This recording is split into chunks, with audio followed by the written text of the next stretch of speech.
this key I have here does not have the immobilizer program to this vehicle. You can see the immobilizer is flashing, and if I stick this in there, you can see the light still flashes with the key. Now if I take this out and grab my one with the programmed chip in it to this vehicle, if I stick that in, the immobilizer light stays on and turns off, and that allows me to start the vehicle. Problem is, this is a valet key and I can't program any keys to this vehicle. Mine's an 04 Sequoia, and there can't reseed the immobilizer. I have to buy a whole new immobilizer, which with my cost is like a little over $300. Might be more since I've looked, and that's, you know, that's where I'm kind of stuck at. I think there's an option where I can get these keys cloned. I can take it to like a locksmith and they can copy these keys plus the chip that's in there and clone them, and I can get another key doing it that way. But today we're gonna try to bypass the immobilizer with a kit. All right, this right here is a transponder bypass, and the way it works is this is mainly used for vehicles that have the chip keys, and this is usually used with a remote start or an alarm with a remote start. Obviously you can't remote start unless you have the chip key in the vehicle. The way this works is you put your key in here and it allows it to send the signal to the sensor that's around the key cylinder for the ignition cylinder, and it tells it that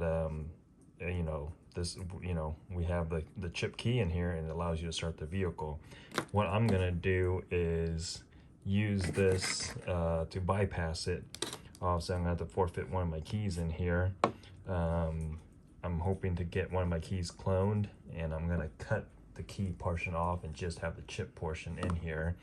And the way this works is pretty straightforward. There's only, I don't know exactly how many wires I've got on the wiring diagram, but so yeah, it's just 2 wires. That's literally all it is.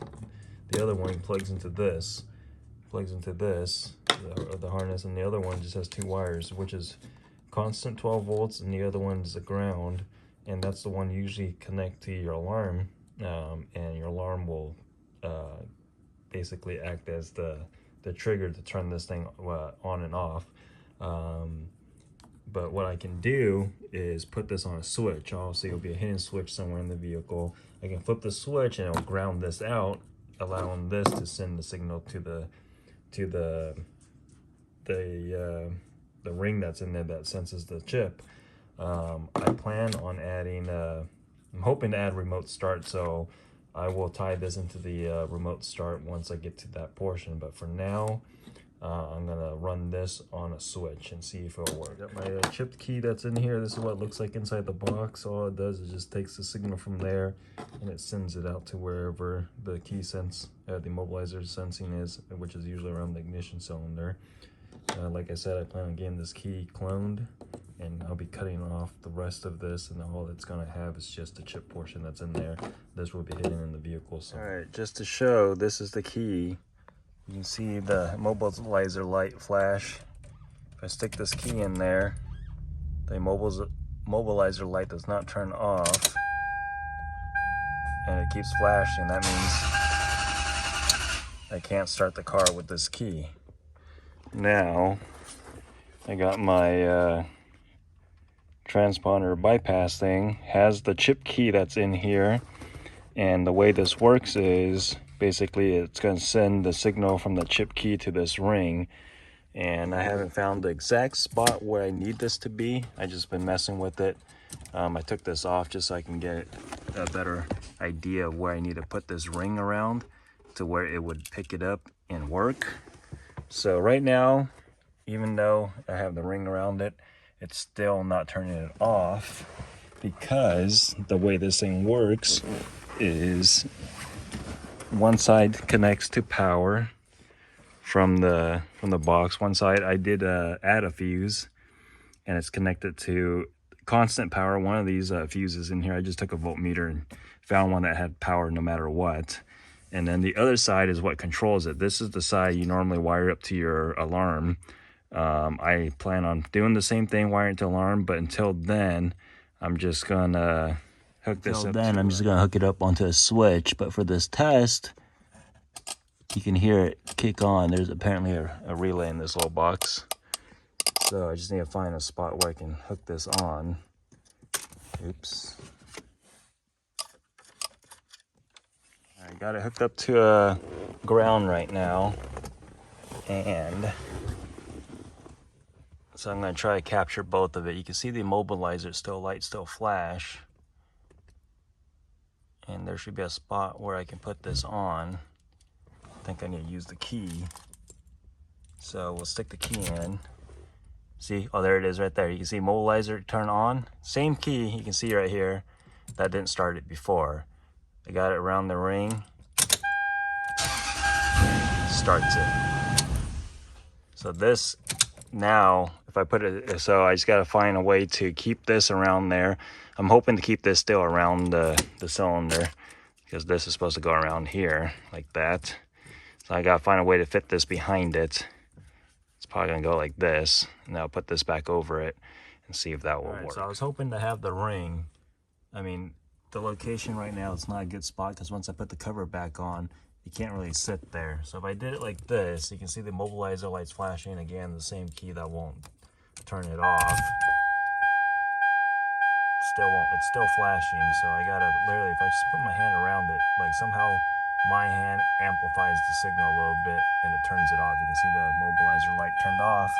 That allows me to start it. And I don't want to have to be doing that every time. Put my hand trying to feel for it, because. So the other thing was, if I did it this way, where it goes. So I got the ring, the coil inside there. That seems to be the most efficient location. The only problem is I can't have it in there and still fit it over the key cylinder. You can see the lights flashing. Again, the key that won't turn it off. And there it is. The immobilizer turns on for a second, turns off. That allows me to start the vehicle. And so what I'm gonna have to do is tape it up in its location here and have this hidden under here. And might go to a junkyard and order and get another one of these things so I can fit it back over here and just take the light out and put it back over here, but keep the ring that reads this hidden under here, so that way everything up here still looks like normal, and go from there. I got it, the coil taped up. I just did painter tape for now.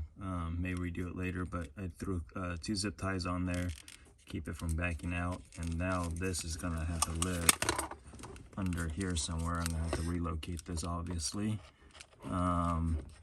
And like I said, we'll do buy a second unit to use as a cover here and bring the light back up to here and not have the key immobilizer sensing ring up here anymore. So like I said, the immobilizer won't send a signal until you give it a ground. That's how it triggers it to send the signal. You could typically wire it so it's always grounded out. I don't know how long that relay is going to be able to stay like that, stay like functioning, because it's constantly running all the time. So like I said, I didn't want to be flipping the switch on and off to give it a ground, so it would send the signal to the immobilizer sensing ring. So the other option was to have it a momentary switch where you just hold it, but then you'll have to start the car while you're holding it. I didn't like that idea either. So what I did was find this relay. I guess it has the ability of holding it on for 10 seconds. Basically all it does, how this works is you gotta wire it to power and ground, constant power and ground, and this will keep this thing lit all the time. And then on this side, the middle wire, you wire that to ground. Like I said, the bypass needs to see it ground, so you wire the middle one to ground, and then the the ground wire from the immobilizer will come to the one that says CK, and you connect it to there. And what that does is it's gonna, once you press this button, on this little gold ring right here, you can turn this in or out to adjust the timer on this. The maximum time for this is 10 seconds. So I have mine set for 10 seconds. The minute I click this button right here, it will basically connect CK and COM, essentially giving the immobilizer bypass a ground, and I'll allow it to send the signal for 10 seconds.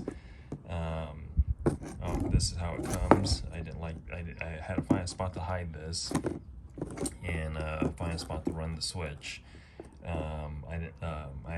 This is actually a second unit. I cut the other one and extended it, and so that way I can have my switch in a better location than this, and where I want to hide it. What I did was 3D print. This is the prototype one, the final one's in the vehicle already. But I 3D printed this little box here, and that allows me to keep this in here safe, and then there's a lid for it, and then the hole for the wire. It's supposed to go the other way, but you get the idea. So that's how this works. You don't have to go this route, but that's what I did. All right, to summarize the bypass, I have, you can see the immobilizer light is flashing. This is probably gonna be a 2 or 3 part video, just to keep the videos a little shorter, and we'll finish off the immobilizer bypass here. Unfortunately, I won't show you with the key exactly how it works, but close enough. So anyways, the bypass is in. Like I said, I have it on a switch. It's actually on a 10-second timer delay, because I didn't want the immobilizer, I didn't want to have to be either flipping the switch on and off or having to hold the momentary switch. So right now there's a momentary switch hidden in the vehicle. All I have to do is touch it. It'll keep the immobilizer signal sent to the key ring that's hidden in here for 10 seconds. It gives me plenty of time for me to start it. Now for this other half here, you heard that beep because there's a second key that triggers this, and then I'll trigger my other one, and now immobilizer lights should allow me to start it. So there it is. It's bypassed.